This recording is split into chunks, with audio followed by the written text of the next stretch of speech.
राजनांदगांव में उत्तर प्रदेश के मुख्यमंत्री योगी आदित्यनाथ का यहां पर स्वागत किया गया, अभिनंदन किया गया। हमारे साथ अभी वर्तमान में डॉक्टर रमन सिंह के ये सुपुत्र अभिषेक सिंह भी जुड़े हुए हैं। अभी चुनावी माहौल छिड़ चुकी है। अभिषेक जी बताएंगे यहाँ पर चुनाव को लेकर के जनता के बीच में कैसे प्यार मिल पा रहे हैं? पूरे राजनांदगांव ने मन बना लिया है। भारतीय जनता पार्टी भारी बहुमत के साथ न सिर्फ राजनांदगांव विधानसभा जीत रही है, बल्कि पहले फेज की 20 सीटों में 12 सीटों से अधिक सीटें भारतीय जनता पार्टी की साफ दिख रही हैं। अभिषेक जी, यहाँ पर देखा जाए तो अभी वर्तमान में जो प्रत्याशी है कांग्रेस पार्टी के, उनका कहना है कि छत्तीसगढ़ प्रदेश में 75 पार का आंकड़ा लगाया जा रहा है। हर व्यक्ति अपनी बातें करते हैं। लोगों के बीच में एक सवाल भी है, हु इज भाचा? भाचा कौन है? जो मामा के नाम पर सिंपैथी वोट मांगा जा रहा है, तो ये भाचा है कौन, कहां से आया? नहीं, मैं सिर्फ इतना कहना चाहता हूं कि वो पहली बार राजनांदगांव चुनाव लड़ने आए, लेकिन उन्होंने राजनांदगांव वालों पर ही भरोसा नहीं किया। उनके चुनाव का संचालन प्रदेश से आए नेताओं ने किया। उनके चुनाव की हर कमान मीडिया से लेकर व्यवस्था तक बाहर के आए नेताओं ने की। यहाँ तक कि उनकी होर्डिंग में भी राजनांदगांव के कांग्रेस के नेताओं को जगह नहीं मिली। आप इसी से अंदाजा लगा सकते हैं। क्या इसमें यह भी माना जा सकता है कि भारतीय जनता पार्टी में भी कुछ इस प्रकार का ही नज़ारा दिख रहा है? जब नामांकन भरने के लिए आया तो अमित शाह जी को आना पड़ा, फिर आज योगी आदित्यनाथ जी को। हमारी हर चुनावी रैली में पार्टी के प्रदेश स्तर के और राष्ट्रीय स्तर के नेता आते हैं।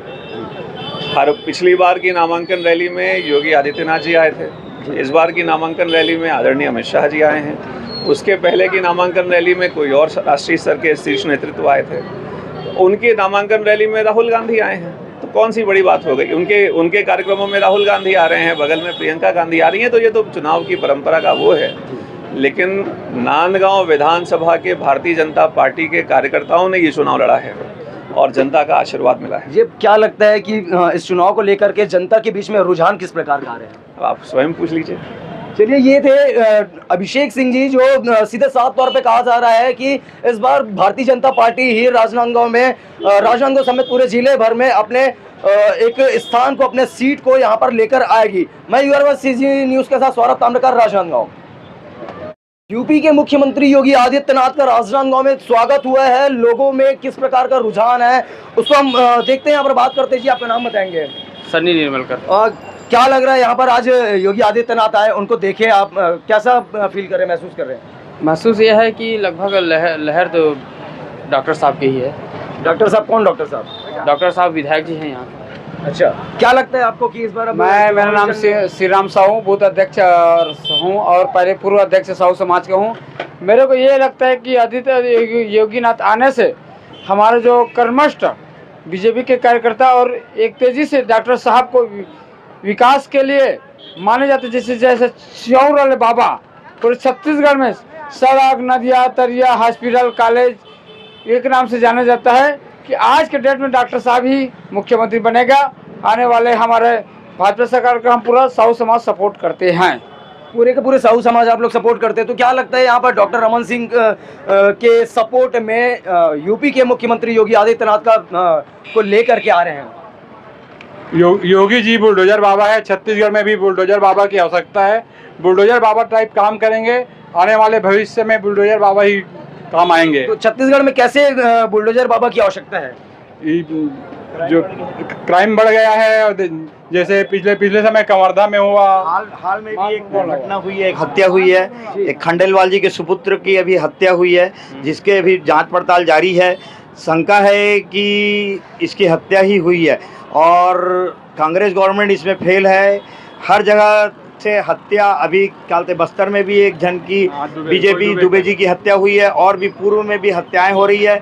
भूपेश बघेल की सरकार अभी क्राइम रोकने में असमर्थ है और पूरा काम चौपट हो चुका है। इसीलिए यहाँ पे बुलंद शासन की ज़रूरत है। इसीलिए योगी आदित्यनाथ का मॉडल पूरे छत्तीसगढ़ में काम करेगा।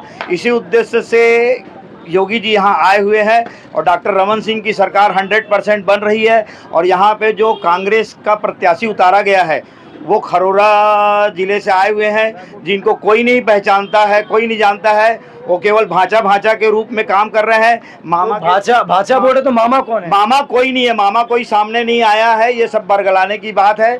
उनका मामा शायद कोई दुर्गा चौक में टेलर है, वो सामने आया नहीं है। और कांग्रेस के यहाँ पे जो बुजुर्ग, तो गिरीश देवांगन तो अपने आप को राजनांदगांव का भाचा कहलाते, कई सारे तमाम मीडियाओं में भी चल गया, पेपर में भी दिखा दिए गए हैं, छप चुके हैं। अरे एक छोटे से टेलर की दुकान है उनके मामा जी की, उन्होंने कभी बचपन में आए होंगे, कभी आए नहीं है, कभी उसके बाद में देखे नहीं है।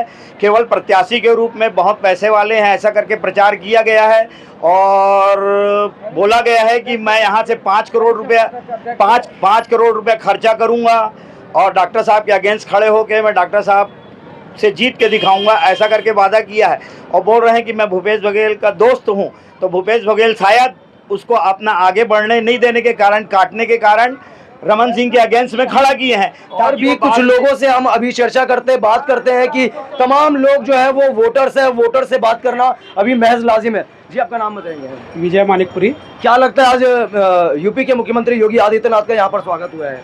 योगी जी के आने से हिंदुत्व का विकास जैसे जो शब्द अभी तक बोला जाता था, सबको राम राज्य की परिकल्पना का एक ध्यान जो है आज योगी जी के आने से दिखाई दिया है और सबके मन में जो है वो इच्छा शक्ति थी आज पूरा होने दिखाई दे रहा है। 7 तारीख को जो जनता यहाँ पर आई थी शायद उसे परिवर्तन संभव है। योगी जी ने ये जनता का एक जो रुझान है वो किस ओर जा रहा है? भाजपा की ओर। कारण हो सकता है उसका विकास कार्य, इतने ज़्यादा विकास मोदी जी कर रहे हैं, वो सारी जनता देख रही है, नोटिस कर रही है। तो अभी देखा जाए तो यहाँ पर कांग्रेस के द्वारा भी छत्तीसगढ़ प्रदेश में 75 पार का आंकड़ा बताया जा रहा है कि 75 पार की सीट लेकर आएंगे। ये चीज़ चुनाव के बाद पता चल जाएगी सबको, चुनाव के दिन ही पता चल जाएगी लोगों को। रुझान तो बीजेपी की तरफ है। चलिए, ये वो वोटर्स है, आम जनता है और लोगों से भी बात करते हैं। सर आपका नाम बताइए? अशोक चौधरी। सर क्या लगता है यहाँ पर आज योगी आदित्यनाथ जी आए हैं, कैसे अपने एक सभा को संबोधित किया है और पब्लिक का रुझान किस ओर जा रहा है? देखो, योगी आदित्यनाथ आज हमारे स्टार प्रचारक हैं बीजेपी के, और डॉक्टर रमन खुद बहुत बड़े स्टार प्रचारक हैं राजनांदगांव छत्तीसगढ़ के, और पूरे प्रदेश में चर्चा है कि चावल वाले बाबा, चावल वाले बाबा, हाँ, और दारू वाले काका, ये दोनों के बीच में टक्कर है। अब चावल को चुनना है कि दारू को चुनना है ये पब्लिक तय करेगी। और ये घबरा गए हैं, घबरा करके इन्होंने शुरू में कर्जा माफी की बात की। अच्छा, आप सीनियर हैं, मैं आपसे डॉक्टर रमन सिंह के जो 15 साल में मुख्यमंत्री थे उनमें से कुछ 5 बड़े निर्माण कार्य पूछना चाहूँगा। राजनांदगांव में अंतर्राष्ट्रीय हॉकी स्टेडियम, राजनांदगांव हॉकी का गढ़ है जी, हॉकी और झांकी के नाम से जाना जाता है। हाँ, हॉकी और झांकी के नाम से राजनांदगांव जाना जाता है। राजनांदगांव अभी जो योगी आदित्यनाथ आए थे, आपको दिखा दूं, बुलडोजर वाले बाबा के नाम से फेमस, और ये बुलडोजर उनके स्वागत पर लगी हुई थी। जी आगे और उनके विकास। मेडिकल कॉलेज, मैं आपको बता दूं, रायबरेली में मेडिकल कॉलेज नहीं था, उसके पहले राजनांदगांव मेडिकल कॉलेज खुल गया। रायबरेली से 3 प्रधानमंत्री बने, लेकिन वहाँ पर नहीं था, बाद में बना।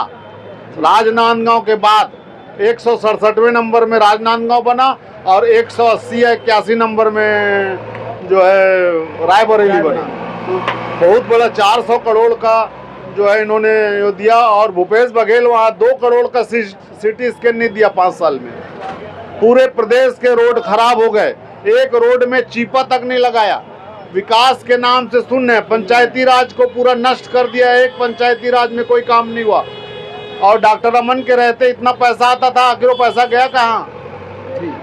ये सब भी तो उनके द्वारा कहा जा रहा है। एक मिनट पहले बुलडोजर वाले बाबा को जाने दीजिए, क्योंकि आज जो राजनांदगांव में आए हुए थे वो बुलडोजर वाले बाबा थे और ये बुलडोजर उन्हीं के स्वागत के लिए मंगवाया गया था। मैं आपसे ये जानना चाहूँगा कि अभी भूपेश बघेल जी का भी कहना है कि उनके द्वारा भी बहुत सारे काम करवाया गया है, धान खरीदी चालू करवाई गई है, 4 किस्तों में वहाँ पर पेमेंट किया जा रहा है आम जनताओं को, किसानों के लिए बहुत सारे काम किए। धान खरीदी के लिए उन्होंने 55,000 करोड़ लोन लिया है, 55,000 करोड़ केंद्र सरकार से जी। 12,000 करोड़ का कर्जा माफी किया जो डॉक्टर रमन छोड़ के गए थे। डॉक्टर रमन ने अपने कार्यकाल में, मुख्यमंत्री के कार्यकाल में भरा हुआ खजाना छोड़ के गए थे, उसमें किया। और 10,000 करोड़ का न्याय योजना दिया। धान खरीदी का पैसा केंद्र सरकार देती है, बोरा का भी पैसा केंद्र सरकार देती है, उसमें सुतली लगता है, हमाल लगता है, मंडी का टैक्स लगता है, वो सारा पैसा केंद्र सरकार देती है। और ये बात को जयराम रमेश ने खुद स्वीकार किया है। ये 600 रुपया देते हैं, तो 10,000 करोड़ का वो दिया, कुल 22,000 करोड़, 33,000 रुपया, 33,000 करोड़ गया कहाँ भैया? एक भी गांव में एक ईंटा नहीं लगा है। एक भी गांव में, आप किसी गांव में जाकर पता कर लो, कोई शहर हो या बाजार हो। और राजनांदगांव को तो उन्होंने इतनी अनदेखी की कि राजनांदगांव को खंडहर बना दो, ये उनका नारा था। और आज अपने मित्र को यहाँ खड़े कर आपके डॉक्टर रमन सिंह के कार्यकाल में ही जो यहाँ का बीएनसी मिल है वो बंद हुआ था, अभी तक चालू नहीं हुआ है। डॉक्टर रमन उस समय के यहाँ जोगी जी की सरकार थी और बंद क्यों हुआ था? बिजली का बिल जो है नहीं पटे, बिजली कटवा दिए। अगर कांग्रेस की सरकार बिजली का बिल माफ कर देती या जमा कर देती तो बीएनसी मिल बंद नहीं होता। अब क्या लगता है आपको कि वो बीएनसी मिल फिर से चालू होगा, लोगों को वो एक राजनांदगांव में मिल देखने को मिलेगा? भाई बीएनसी मिल तो अब कपड़े का मिल तो मेरे को नहीं लगता कि चालू होगा, लेकिन कोई ना कोई मिल खुलना चाहिए। वो जमीन आज भी सुरक्षित है। और भूपेश बघेल का कहना है कि वहाँ पर जूट मिल खोला जाएगा। वो बोला था, लेकिन बजट में तो 1 लाख रुपया भी नहीं दिया।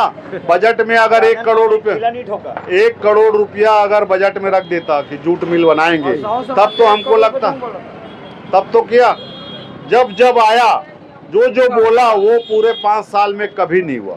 चलिए, ये थे राजनांदगांव के आम जनता, भारतीय जनता पार्टी के कार्यकर्ता और तमाम वो लोग, जनता लोग जो जिनकी एक प्रतिक्रिया यहाँ पर नजर में आ रही है। मैं भी आपको उस विजुअल की ओर लेकर चलूंगा जब यहाँ पर यूपी के मुख्यमंत्री योगी आदित्यनाथ आए हुए थे। वो सारे एक तस्वीरों को आपको दिखाऊंगा। मैं युवा सीजी न्यूज के साथ सौरभ ताम्रकर, राजनांदगांव।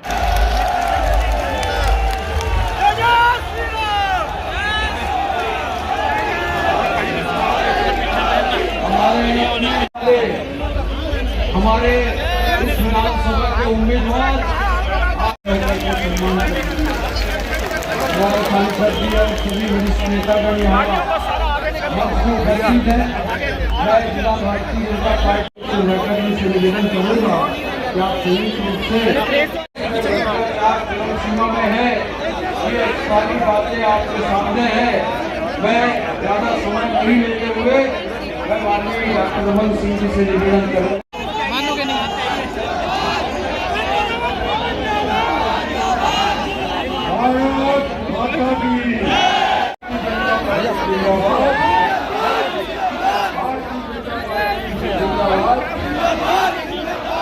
योगी जी जिंदाबाद। स्वागत है भाई, स्वागत है, योगी जी का स्वागत है।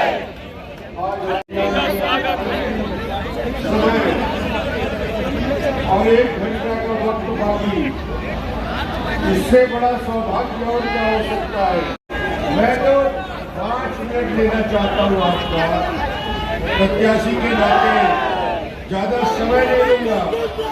मैं नगरा के वोट के 500 रुपये में देने की घोषणा भारतीय जनता पार्टी कर चुकी है। और किसान भूपेश बघेल 5 साल की गाजिश राजनांदगांव के लिए दुर्गत करेंगे। सारे आखिरी राजनांदगांव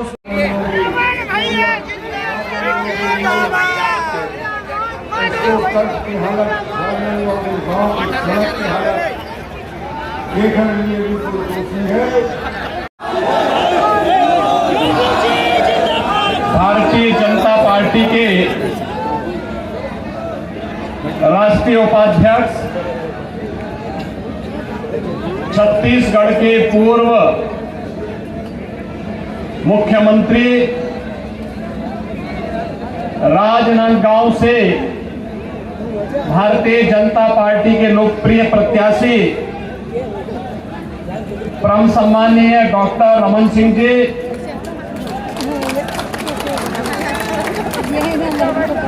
माननीय सांसद श्री संतोष पांडे जी, भारतीय जनता पार्टी के प्रदेश के उपाध्यक्ष श्री मधुसूदन यादव जी,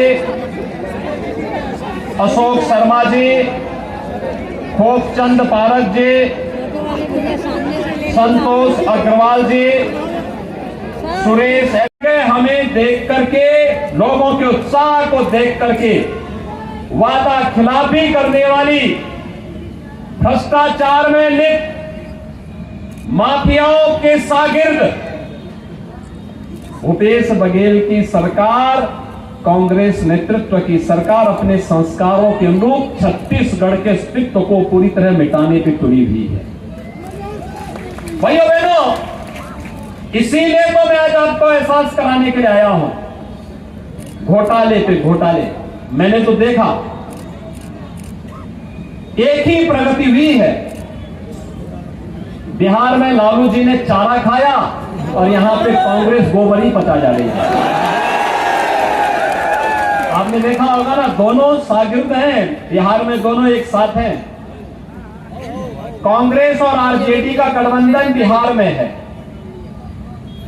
दोनों मिलकर काम कर रहे हैं।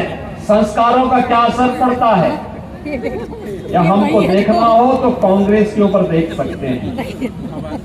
जिस भैंस के चारे को लालू जी पचा गए थे अपने शासन में, आज कांग्रेस ने उससे भी 2 कदम आगे चल करके गोबर को ही पचाने का काम शुरू कर दिया। कितना बड़ा घोटाला, कोयला घोटाला, युवाओं को मिलने वाली नौकरी में घोटाला, खनन का घोटाला, और घोटाले पे घोटाले की ये सरकार किस हद तक कार्य करना प्रारंभ कर दी है। यानी पहले तो वायदे खिलाफी की, फिर जनता को मिलने वाली योजनाओं में इन्होंने बंदर बांट किया, और अब भ्रष्टाचार की एक नई इबारत खड़ी करते करते सत्य होगा। और ये मेरा सौभाग्य है कि मुझे प्रथम चरण के चुनाव की इस सभा में डॉक्टर रमन सिंह जी के इस कर्मभूमि में आप सबके दर्शन करने का सौभाग्य प्राप्त हुआ है। मैं आप सबका हृदय से अभिनंदन करता हूं। भाइयों बहनों, छत्तीसगढ़ और उत्तर प्रदेश का तो बहुत नजदीक का संबंध है। ये उत्तर प्रदेश वासियों का ननिहाल जैसा है। भगवान राम की मां कौशल्या माता का मायका छत्तीसगढ़ ही है। और मैं आज आपको एहसास कराने के लिए आया हूं। जब डॉक्टर साहब मुख्यमंत्री थे तो उस समय इन्होंने घोषणा की थी कि मैं ननिहाल में पहले मंदिर का निर्माण करूंगा, और ननिहाल में जब मंदिर का निर्माण होगा तो उत्तर प्रदेश में डबल इंजन की भाजपा की सरकार आएगी और राम मंदिर का निर्माण होगा। और भाइयों बहनों, डॉक्टर साहब जब यहां पे मुख्यमंत्री थे तो रायपुर में भगवान राम का भव्य राम मंदिर का निर्माण हुआ था। राम मंदिर के उद्घाटन में मुझे आने का सौभाग्य प्राप्त हुआ था। और भाइयों बहनों, देखते ही देखते 17 में उत्तर प्रदेश में भारतीय जनता पार्टी की सरकार आई। डबल इंजन की सरकार है, डबल ताकत के साथ कार्य करती है। प्रधानमंत्री मोदी जी के कारण आज 500 वर्षों की समस्या का समाधान हुआ, मंदिर बन रहा है, और जनवरी में रामलला अपने मंदिर में विराजमान भी होंगे।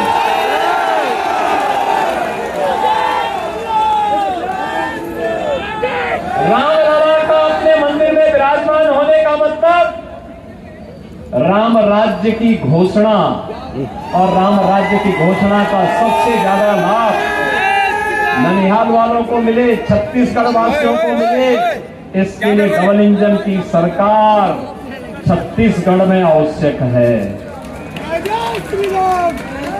भाइयों बहनों, कल भी और आज भी कई सभाओं में मुझे जुड़ने का अवसर प्राप्त हुआ, और मैं कह सकता हूं पूरे देश के अंदर प्रधानमंत्री मोदी जी के नेतृत्व में भारतीय जनता पार्टी की लहर है और छत्तीसगढ़ में भी मैं देख सकता हूं उसका असर है। और छत्तीसगढ़ का मन डॉक्टर रमन यानी यहाँ पार्टी ने घोषणा किया है रामलला के दर्शन के लिए आपको यात्रा कराई जाएगी। योगी जी को आश्वस्त करिए कि छत्तीसगढ़ पूर्व मुख्यमंत्री डॉक्टर रमन सिंह जी और उत्तर प्रदेश से हमारे मुख्यमंत्री योगी जी का एवं समस्त पदाधिकारी एवं इस व्यवस्था में लगे सभी कार्यकर्ता एवं आम जनता को मैं बहुत आभार व्यक्त करता हूँ। बोलो भारत माता की।